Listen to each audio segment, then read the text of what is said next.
Hello everyone. Hello my dear students. First of all, wish you a very happy Deepavali. I hope this Deepavali will bring happiness in your life. Friends, as usual, today we are dealing with another beautiful chapter, the Four Noble Truths and Problem Solving. चार महान सत्य और समस्या निराकरण. This chapter has been written by Dheeraj Ambade. So without wasting a time, let's begin with this prose. India has historically been a rich reservoir of wisdom and knowledge. Bharat ऐतिहासिकता से एक knowledge का और विजडम का जलाशय रहा है. Cultivated by lineage of seers, saints, monks and philosophers who significantly contributed to its intellectual heritage. और इस जलाशय का विकास बहुत सारे आध्यात्मिक साधुओं से, संतों से, मोंग से और तत्वज्ञानियों से किया गया है. Who significantly contributed to its intellectual heritage, जिन्होंने महत्वपूर्ण योगदान इस इंटेलेक्चुअल हेरिटेज में, इस इंटेलेक्चुअल वारसा में किया है, हेरिटेज में किया है, परंपरा में किया है. This legacy is exemplified by the establishment of renowned centres of learning. यह जो वारसा है उदाहरण के तौर पर रखा गया है, दिखाया गया है, bye the establishment of renowned centres of learning, प्रसिद्ध शिक्षा के केंद्र स्थान स्थापित कर कर, जैसे कि Nalanda, Udantapuri, Jagdalpuri, Takshashila and others, which welcome seekers of knowledge regardless of their caste, creed और रिलीजन. और यह सेंटर सभी प्रकार के विद्यार्थियों का, नॉलेज सीकर्स का स्वागत करते हैं, बिना किसी तरह का भेदभाव किए, बिना किसी चीज़ का भेदभाव किए, जैसे कि कास्ट, धारणा और religion. The teaching imparted at these institutions were comprehensive. इन केंद्र स्थानों में, इन इंस्टीट्यूशंस में दी जाने वाली शिक्षा आकलनात्मक थी. Covering various aspects of human existence, मानवीय जीवन के विविध पहलुओं के अस्तित्व को कवर करते थे. इंक्लूडिंग लाइफ के बारे में, इवेल्युएशन, मानव की उत्क्रांति के बारे में, साइंस, विज्ञान के बारे में, मेटाफिजिक्स, तत्वज्ञान, अध्यात्म ज्ञान के बारे में, एथिक्स, नम्रता के बारे में, नैतिकता के बारे में, स्पिरिचुअलिटी, अध्यात्म के बारे में, एंड पब्लिक मॉरलिटी, पब्लिक नैतिकता के बारे में. Given humanities इनेट pursuit of happiness, यह इनका परस्यूट, इनका एक ही मात्र इनेट जन्मजात उद्देश्य था, मानव को खुश रखना. एंड अवॉइडेंस ऑफ सफरिंग, और दुखों को नकारना, दुखों से दूर रहना, उन्हें अवॉइड करना. The venerable Buddhas four noble truths offer profound insight, और पूज्य बुद्धा के चार महान सत्य एक विपुल आंतरिक दृष्टिकोण देते हैं इनटू प्रॉब्लम सॉल्विंग, समस्या निराकरण में, and the elevating the suffering, दुखों को कम करने में. द फोर नोबल ट्रूथ्स, तो आइए जानते हैं what are this four noble truths. The four noble truths are foundational teaching in Buddhism. यह चार महान सत्य बुद्धिज्म के एक आधार स्तंभ है, मुख्य शिक्षा है. That outline the nature of human suffering, जो ह्यूमन सफरिंग को, मानवीय दुखों के स्वभाव को रूपरेखा देते हैं. And provide a path of liberation from suffering, और दुखों से मुक्त होने के मार्ग को दिखाते हैं. So these are the four noble truths. The truth of suffering, दुख क्या है. This truth acknowledges that life is inherently unsatisfactory. पहला सत्य यह मानता है कि व्यक्ति पहले से ही मान लेता है कि जीवन असमाधानी है. एंड कैरेक्टराइज्ड बाय सफरिंग, और उसे दुखों से वैशिष्ट्यपूर्ण कर देता है। This suffering includes physical pain, emotional distress and general dissatisfaction. इस दुखों में शामिल है शारीरिक पीड़ा, मानसिक पीड़ा एंड द जनरल डिससेटिस्फैक्शन, एक असामान्य समाधानता और अनईज एक्सपीरियंस इन लाइफ, जीवन के चढ़ते उतरते एक्सपीरियंस, अनुभव। देन द ट्रूथ, दूसरा नोबल ट्रूथ है the truth of cause of suffering, दुखों का कारण, समुदाय। द सेकंड ट्रूथ आइडेंटिफाई, दूसरा सत्य यह पहचान करता है कि द ओरिजिन ऑफ सफरिंग, दुखों का जन्म, pointing to craving and attachment, दुखों का जन्म इच्छाओं से और व्यक्ति के लगाव से होता है, जिसे उपदमा भी कहा जाता है। एज फंडामेंटल काजेस, इच्छा को और अटैचमेंट को मुख्य कारण बताया गया है। It suggest that our desires, attachments and ignorance of reality lead to suffering. यह बताते हैं कि अपनी इच्छाएं, लोगों से जुड़ाव और वास्तविकता का अज्ञान हमें दुखों की तरफ ले जाता है। And the third truth is that the truth of the cessation of suffering, तीसरा सत्य है दुखों की समाप्ति करना, निवारण करना, निरोधा। It is called in Buddhism निरोधा। This truth emphasizes that suffering can be overcome and extinguished। यह सत्य हमें इस चीज़ पर जोर देता है कि दुखों पर विजय पाया जा सकता है और उन्हें ख़त्म किया जा सकता है, उन्हें बुझाया जा सकता है। It teaches that bye eliminating craving and attachments, और यह सत्य हमें यह बताता है कि अगर हम इच्छाओं को और अटैचमेंट्स को अपने जीवन से निकाल कर फेंक दें तो one can achieve liberation from suffering, तो कोई व्यक्ति दुखों से मुक्त हो सकता है and experience lasting peace and happiness, और वह चिरकाल शांति को और आनंद को पा सकता है, उसका अनुभव कर सकता है। And the fourth noble truth is that the path leading to cessation of suffering, और चौथा सत्य है, महान सत्य है कि दुखों के मार्ग का नेतृत्व करना, उसे दुखों का निवारण करना, जिसे मग्गा भी कहा जाता है। The fourth truth presents the noble eightfold paths, ये चौथा महान सत्य, नोबल सत्य अष्टांगिक मार्ग को दिखाता है। एट फोल्ड पाथ्स मतलब बुद्धा ने दिखाए हुए अष्टांगिक मार्ग। As the means to end suffering, यह अष्टांगिक मार्ग दुखों को ख़त्म करने का एक उपाय हो सकते हैं। This path consist of ethical conduct, यह जो रास्ता है यह बना हुआ है किससे? इथिकल कंडक्ट मतलब अच्छे व्यवहार से। अष्टांगिक मार्ग में पहली चीज़ आती है अच्छा व्यवहार। अच्छा व्यवहार मतलब राइट स्पीच, अच्छा बोलना किसी के भी बारे में, राइट एक्शन, किसी अच्छी कृति करना, अच्छे कार्य करना, और राइट लाइवहुड, अच्छे से ज़िंदगी जीना, एक शांत प्रिय ज़िंदगी जीना। दूसरा अष्टांगिक मार्ग है मेंटल डिसिप्लिन, मानसिक शिस्त, जैसे कि राइट इफोर्ट, अच्छी कोशिश करना, राइट माइंडफुलनेस, अच्छी धारणा, अच्छी मेंटालिटी रखना, राइट कंसंट्रेशन, योग्य चीज़ों पर फोकस करना। एंड अनदर इज विजडम, दूसरा है, तीसरी चीज़ है wisdom.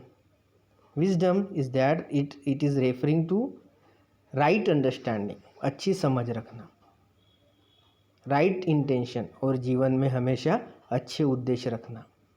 Following this path leads to the cessation of suffering, अगर हम कोई इन रास्तों को, इन अष्टांगिक मार्गों को अपनाता है तो वह दुखों से मुक्त हो सकता है। एंड रियलाइजेशन ऑफ एनलाइटनमेंट, और उसे बौद्धिक ज्ञान का रियलाइजेशन हो सकता है, उसे उसे एनलाइटमेंट मिल सकता है, वो एनलाइटन हो सकता है। देन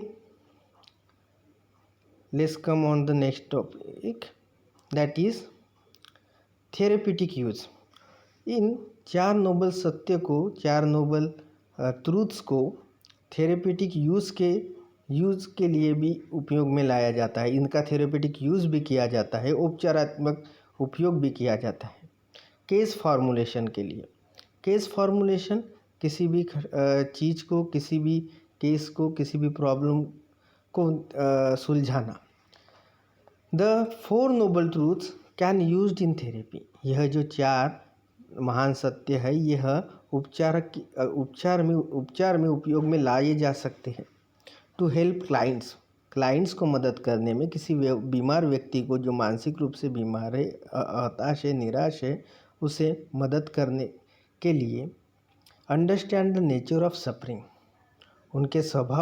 उनके दुखों के स्वभाव को समझ सकते हैं।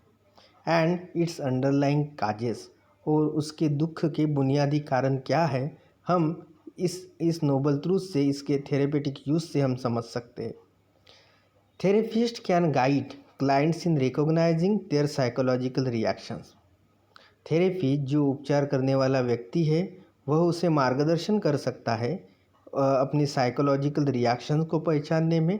एंड रोल ऑफ क्रेविंग, और उसकी इच्छा, उसकी क्या इच्छा है, उसे क्या चाहिए, वह समझ सकता है।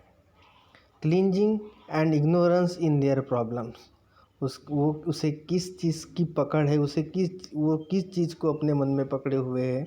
And ignorance in their problems, और उसका उस समस्या में क्या अज्ञानता है, यह वह जान सकता है। देन ट्रीटमेंट प्लानिंग, एक उपायात्मक योजना। The 4 noble truths provide a framework for treatment planning.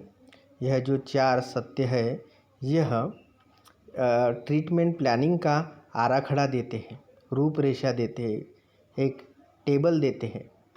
Therapist can help client set goals. हमने देखा है कि बहुत से लोग जीवन में हताश हो जाते हैं, वो अपने ध्येय से भटक जाते हैं।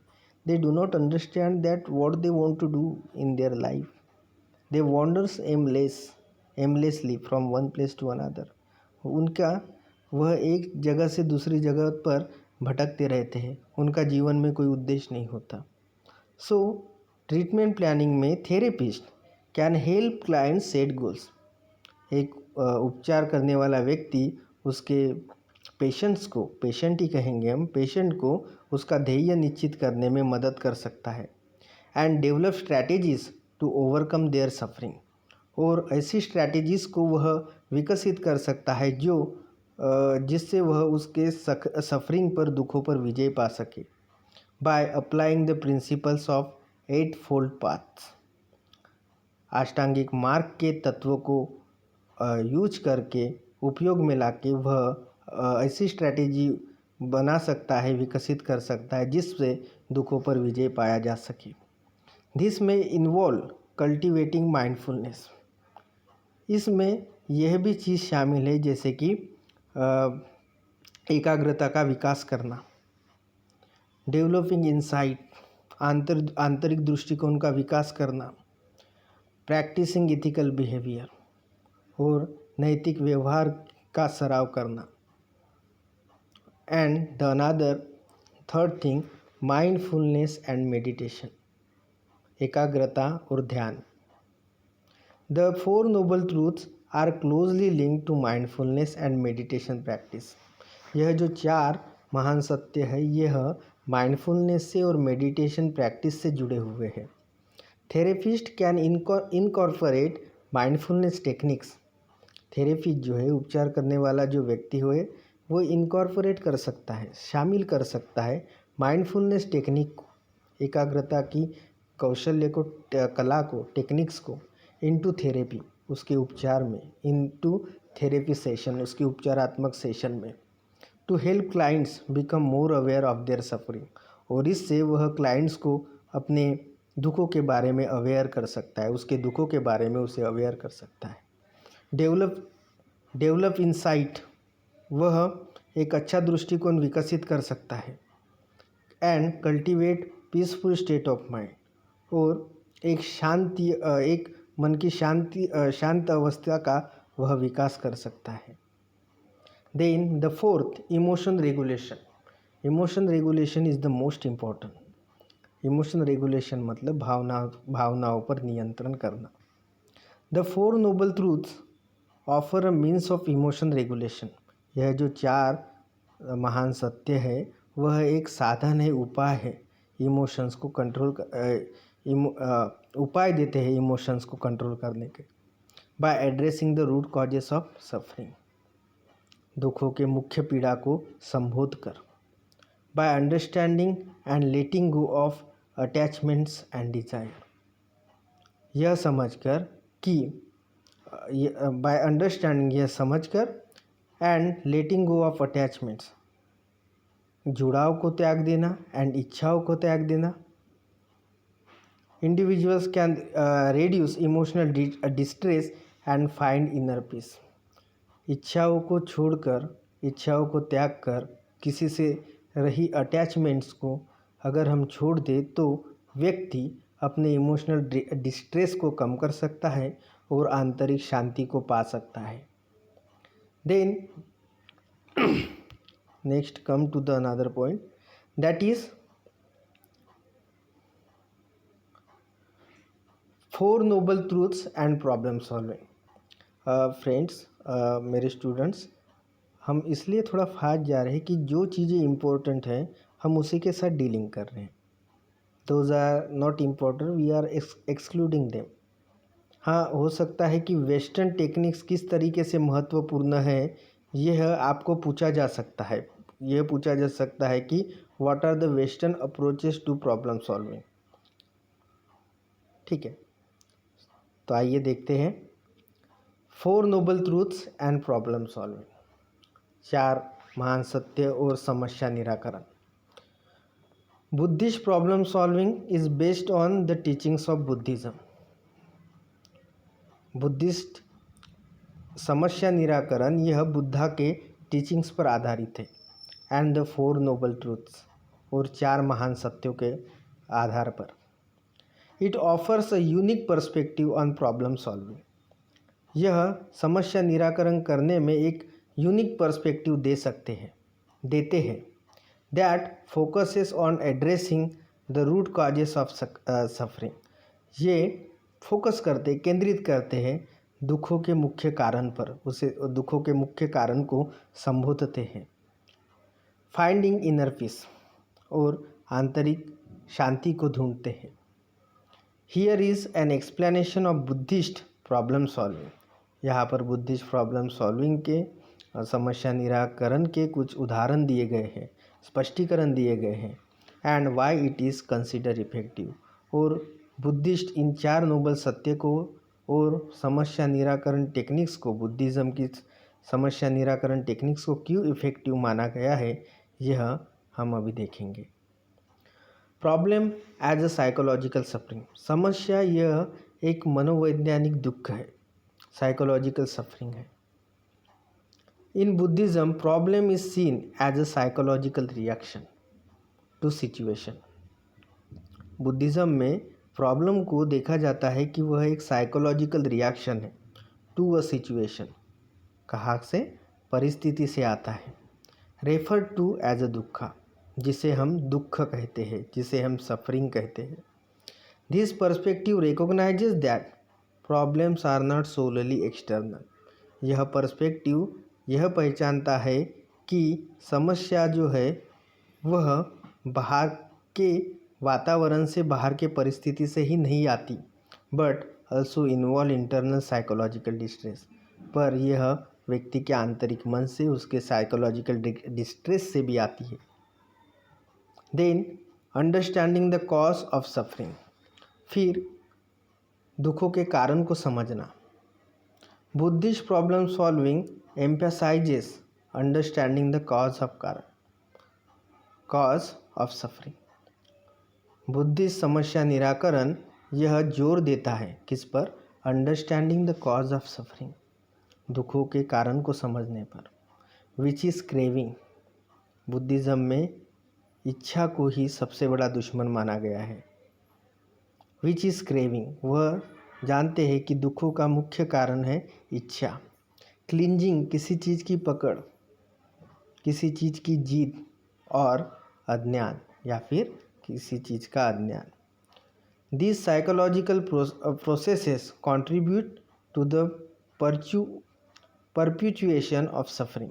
यह जो साइकोलॉजिकल प्रोसेस है, प्रक्रिया है, यह योगदान देती है, योगदान करती है to perpetuation of suffering and dissatisfaction, चिरकाल दुख को और डिससेटिस्फैक्शन की प्रक्रिया को यह योगदान देती है, कंट्रीब्यूट करती है।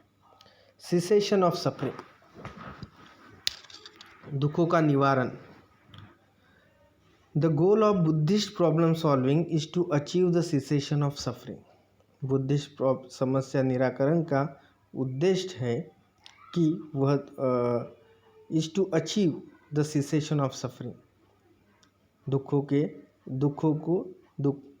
दुखों को समाप्त करना, यह बुद्धिस्ट समस्या निराकरण का उद्देश्य है।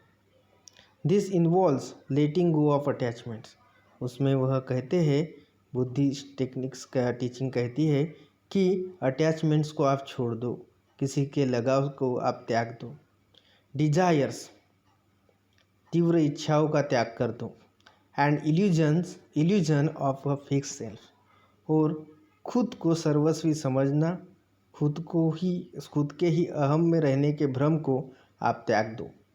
बाय एलिमिनेटिंग क्रेविंग, इच्छाओं को हटाकर, bye eliminating craving, cleansing and ignorance, इच्छाओं को, किसी चीज़ की पकड़ को और इग्नोरेंस को अगर हम हटा दें या फिर हटाकर, individual can find peace and freedom from suffering. तो इच्छाओं को हटाकर, क्लिंजिंग को हटाकर और अज्ञान को हटाकर व्यक्ति शांति को पा सकता है और दुखों से मुक्त हो सकता है। द एटफोल्ड पाथ, और चौथा है अष्टांगिक मार्ग। Buddhist problem solving is guided by the eightfold path. Buddhist समस्या निराकरण टेक्निक यह अष्टांगिक मार्ग से फॉलो की जाती है, गाइड की जाती है। Which provides a framework for ethical conduct, यह जो अष्टांगिक मार्ग है व्यक्ति के व्यवहार का, नैतिक व्यवहार का आराखड़ा देते हैं। मेंटल डिसिप्लिन एंड विजडम, मानसिक शिस्त और डिसिप्लिन पर यह फोकस करते हैं। The eightfold path includes right understanding, यह जो 8 अष्टांगिक मार्ग है इनमें समाविष्ट है राइट अंडरस्टैंडिंग, सही समझ की, राइट इफोर्ट, योग्य कोशिश की, राइट माइंडफुलनेस, योग्य चीज़ों पर लक्ष्य केंद्रित करने की। देन माइंडफुलनेस एंड इनसाइट, एकाग्रता और अंतर्दृष्टि। Buddhist problem solving places a strong emphasize on mindfulness and insight. Buddhist समस्या निराकरण एक मजबूत जोर देती है एकाग्रता पर और आंतरिकता पर, अंतर्दृष्टि पर। Mindfulness involves being fully present, mindfulness में समावेश है बीइंग फुल्ली प्रेजेंट, पूरी तरह से प्रेजेंट रहना, पूरी तरह से उपस्थित रहना। And aware of one's thought, और अपने विचारों से अवेयर रहना। इमोशन एंड सेंसेशन, अपने विचार, इमोशंस और सेंसेशन से अवेयर रहना। Insight refers to gaining deep understanding, और यह अंतर्दृष्टि रेफर्स कर सकती है टू गेनिंग डीप अंडरस्टैंडिंग, अच्छी सखोल अंडरस्टैंडिंग के संदर्भ में। And wisdom through self reflection and observation, और शांत विजडम आता है सेल्फ रिफ्लेक्शन से, खुद को परावर्तित करने से और ऑब्जर्व करने से, खुद पर ऑब्जर्वेशन करने से। Then sixth, emphasize on inner transformation. यह टेक्निक्स, बुद्धिस्ट टेक्निक यह भी बताती है कि हमें आंतरिक बदलाव पर ज़्यादा फोकस करना चाहिए। Buddhist problem solving focuses on inner transformation rather than solely external solutions. Buddhist problem solving यह आंतरिक बदलाव पर ज़्यादा जोर देते हैं, जब बाहर की चीज़ों बाहर के सोल्यूशन से ज़्यादा आंतरिक बदलाव पर ज़्यादा फोकस करते हैं. It encourages individuals to change their perception. यह जो टीचिंग है, यह जो टेक्निक्स है, वह व्यक्ति को प्रोत्साहित करती है उसके परसेप्शंस को बदलने में, एटीट्यूड्स, उसके एटीट्यूड, उसके रवैयों को बदलने में, एंड रिएक्शंस टू प्रॉब्लम्स, और समस्या के रिएक्शंस को बदलने में, rather than solely relying on changing external circumstances. Buddhist technique जो है वह बाहर की चीज़ों पर ज़्यादा फोकस करने के बजाय आंतरिक बदलाव पर ज़्यादा जोर देती है. Then 7, addressing the root causes, मुख्य कारण को संबोधना. Buddhist problem solving aims to address the root causes of suffering. Buddhist समस्या निराकरण का उद्देश्य है कि मुख्य दुखों के मुख्य कारण को संबोधना, rather than just managing the symptoms और external manifestations of problems. Buddhist problem solving aims to address the root causes of suffering.